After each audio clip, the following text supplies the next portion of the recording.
Good morning. कैसे हैं आप? हाँ, कुछ लोग कह रहे हैं जबरदस्त हैं, कुछ लोग कह रहे हैं बढ़िया हैं, कुछ लोग अभी भी हाथ बांध के बैठे हैं। तो सर्दी का इफेक्ट तो शायद नहीं है, लेकिन क्योंकि नया आदमी इनकम्फर्ट रहता ही है इस तरह के प्रोग्राम में आके। नाम मेरा राजकुमार गिरी है, जैसे मेरे काबिल दोस्त महेश विश्वाल जी ने बताया है। आज से लगभग 10.5 साल पहले मैं भी इस तरह के एक इवेंट में गया था, और जब मैं पहली बार गया था तो मेरी समझ में भी ज़्यादा कुछ नहीं आया। और जब ज़्यादा कुछ नहीं आया और ऐसे लोगों को देखा, लोग हंस रहे हैं, तालियां बजा रहे हैं, झूम रहे हैं, नाच रहे हैं, गा रहे हैं, तो मेरे मन में एक ही विचार आया, मैंने इतने सारे पागल एक जगह इकट्ठे हैं। क्योंकि हम जिस दुनिया में रहते हैं, जिस ट्रेडिशन जिसको मैं करता था, उसमें कोई हंसता नहीं था। ना हंसने की कई सारी वजह थी। एक वजह तो ये थी कि मैं हंसूंगा तो लोग पैसे मांगेंगे, तो इस कारण से लोग हंसते नहीं है बाहर की दुनिया में। और दूसरा कारण ये होता है कि अगर हंसेंगे तो जिनसे लेने हैं वो भी नहीं देंगे, तो इसलिए लोग ना चेहरे पे बिल्कुल अकड़न लगे रहते हैं, ऐसे रहते हैं, बिल्कुल हंसना तो भूल जाते हैं। और फिर एक ईगो होती है, हम हंसेंगे तो परिवार के लोग इज्जत नहीं करेंगे, बच्चे डरेंगे नहीं, इसलिए भी लोग नहीं हंसते। तो ऐसे प्रोग्राम में जब मैं आया तो मुझे भी ऐसा ही लगा, मैंने कहा ये पागल लोग हैं। लेकिन जब थोड़ी देर बैठा तो मुझे लगा यार पागल ये नहीं है, पागल तू है। इनकी समझ में तो कुछ आ गया, तेरी समझ में आ नहीं रहा, क्योंकि इतने सारे लोग पागल नहीं हो सकते। तो मेरी समझ में बात आ गई थी, और मैंने जब ये बात मेरी समझ में आई, ताली तुली बजाई, एंजॉय किया उस प्रोग्राम को। और एंजॉय करने के बाद प्रोडक्ट नहीं समझ में आया, प्लान नहीं समझ में आया, बट एक बात समझ में आई थी कि माहौल बहुत अच्छा है। और मुझे ये ताकत पता थी कि आप जैसे माहौल में रहते हैं आप वैसे बन जाते हैं, वैसे बन जाते हैं। मुझे कुछ चीजों के बारे में पता था कि अगर ठंडे गिलास के पानी के साथ गर्म गिलास का पानी चिपका के रख दिया जाए तो ठंडे का असर गर्म पे होता है, गर्म का असर ठंडे पे होता है। ये बात मुझे पता थी कि माहौल का फर्क पड़ता है, संगत का फर्क पड़ता है। इसी बात को सोच के मैंने वेस्टिज को ज्वाइन कर लिया। ज्वाइन करने के बाद पहले महीने काम किया। बहुत सारे लोगों ने रिजेक्ट किया, बहुत सारे लोगों ने समझा नहीं, लेकिन क्योंकि इस तरह के माहौल में मैं आया था, मुझे समझ में आ गया था। फिर भी मैं बताता रहा। तो पहले महीने में कुछ लोगों ने भरोसा किया, और उसकी वजह से मेरी इनकम आई थी, वो थी 30 रुपए। 30 रुपए इनकम आई तो सबसे पहले तो घर में मजाक बनाया गया। वाइफ को पता चला 30 रुपए आए हैं, तो उसने मेरी तरफ देख के कहा, देखो तुमने इस उम्र में 30 रुपए कमाए। अब अपनी समझ में ये बात नहीं आ रही थी कि 30 रुपए से उम्र का क्या लेना देना है। मन में बात तो बहुत सारी थी उसको कहूं, लेकिन आप लोग रिकॉर्ड कर रहे हैं, वहां तक बात पहुंच जाएगी, इसलिए मैं कहूंगा नहीं।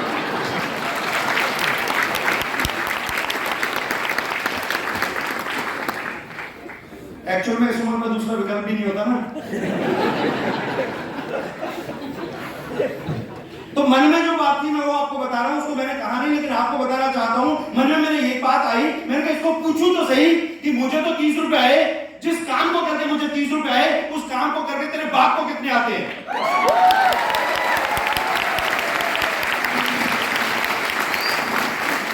लेकिन दोस्तों हिम्मत नहीं थी, और आप भी मत उठाना। बस मैं आपको समझाने के लिए बात बता रहा हूं कि हमने सिर्फ अपना ब्रांड भी तो बदला, अपना प्रोडक्ट भी तो बदला, अपना साबुन ही तो बदला, अपना पेस्ट जी का नाम ले लिया ना, इसलिए हो गया। तो मेरी समझ में आ गया कि मैंने कुछ भी अलग नहीं किया, मैंने वही काम किए जो आम दुनिया में होते हैं। नहाते तो दुनिया के और लोग भी हैं, पेस्ट तो वो भी करते हैं, चाय तो वो भी पीते हैं, सप्लीमेंट वो भी खाते हैं। मैंने इस ब्रांड को यूज किया जिसकी वजह से मुझे 30 रुपए आए, बाहर की दुनिया में कुछ नहीं आता। मेरा कॉन्फिडेंस बढ़ा, मैंने और लोगों को बताना शुरू किया। अगले महीने और प्रयास किया, भरोसा बढ़ा था कि 30 रुपए आए तो 300 भी हो सकते हैं। अगले महीने काम करने की वजह से 300 तो नहीं आए, 78 रुपए आए। और दोस्तों 78 रुपए भी जश्न नहीं मनाया गया था, मजाक बनाया गया था। घर से ही शुरुआत हुई, बाहर वालों ने भी बनाया, लेकिन मेरा कॉन्फिडेंस था, मैं इस तरह के माहौल में आता रहा और यहाँ मोटिवेशन लेता रहा, एजुकेशन लेता रहा, काम करता रहा। अगले महीने 1436 रुपए आए, उसके अगले महीने 8300 रुपए आए। और जब 8300 रुपए आए तो वाइफ बोली काम तो ठीक।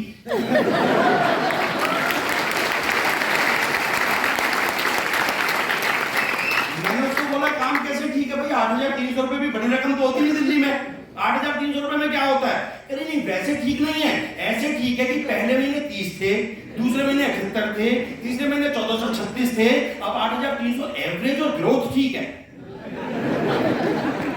तो उसने मुझे बोला ग्रोथ ऐसे ठीक है, अगर ये 8300 आए तो कुछ महीनों में 80,000 हो जाएंगे, उसके कुछ महीनों बाद ये 8 लाख हो जाएंगे, उसके कुछ महीनों बाद 80 लाख हो जाएंगे। मैंने कहा रुक जा यार।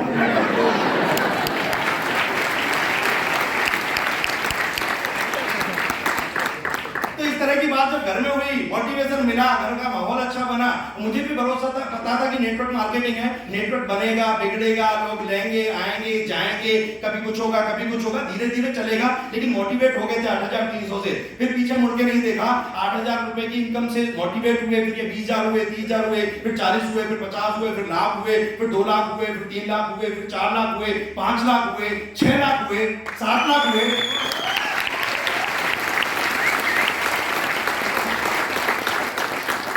और जो कभी सपना देखा था कि 10 लाख रुपए की पर मंथ की इनकम हो, एक महीने ऐसा भी आया जब 10,62,000 रुपए की इनकम यहां से एक महीने की।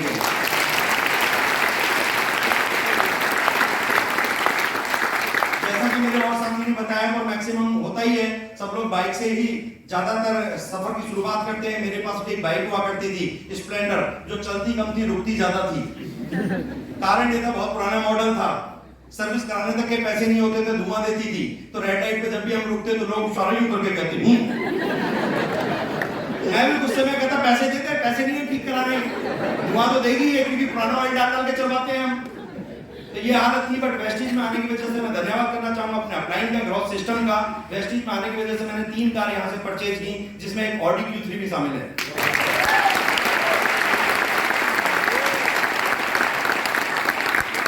वेस्टीज से पहले दिल्ली का लाल किला भी नहीं देखा अंदर से, क्योंकि जरूरत महसूस नहीं हुई, लगता था क्या देखना। लाल किले के आसपास तो खूब घूमे पर देखा नहीं, और आम आदमी देख भी नहीं पाता।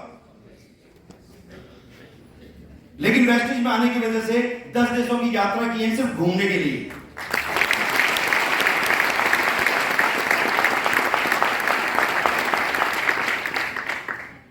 वेस्टीज में आने के बाद जीवन बड़ा शानदार हो गया है। और मैं तो आप लोगों को भी यही कहूंगा कि जीवन अच्छा हो सकता है। हम सब लोग किसी भी जाति धर्म से बिलोंग करते हो, सब लोग दुआएं, प्रार्थना और अरदास तो करते ही हैं, हर तरह से अपने अपने तरीके से पूजा अर्चना करते ही हैं। कितने लोग करते हैं पूजा या अपने अंदाज में प्रार्थना ईश्वर से? वेरी गुड, सारे लोग करते हैं, मैं भी करता था। और मांगते क्या है? मांगते हैं सुख, संपन्नता, धन और दौलत। ईश्वर से यही तो मांगते हैं, यस या नो? लेकिन मैंने ये देखा है कि ईश्वर देता तो सबको है, लेकिन डायरेक्ट कभी ऐसा नहीं देखा कि किसी घर की छत पे 10 लाख रुपए लग गया हो। मैंने कभी ऐसा नहीं देखा घर बाहर कभी कोई कार खड़ी करके गया हो। ऐसा देखा नहीं कि उसने पासपोर्ट बना के किसी को दिया हो। ऐसा नहीं देखा कि उन्होंने वीजा बना के किसी को दिया हो। लेकिन ईश्वर देता तो है, डायरेक्ट नहीं देता, वो इनडायरेक्ट देता है। और इनडायरेक्ट देता है वो एक अपॉर्चुनिटी, एक मौके के रूप में। हो सकता है आपने जितनी भी प्रार्थना अर्चना आज तक की है, उसके बदले ईश्वर ने आपको दिया है, और वो दिया है वेस्टीज का सिस्टम।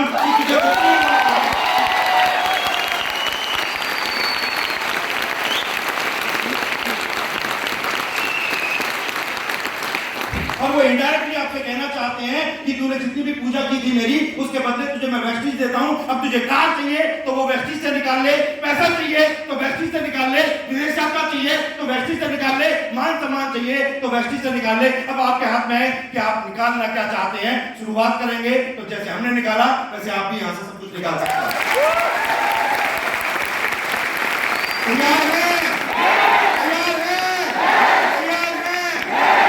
नए लोग जितने भी यहाँ आए हैं उनके मन में डाउट होगा, ऐसे कैसे?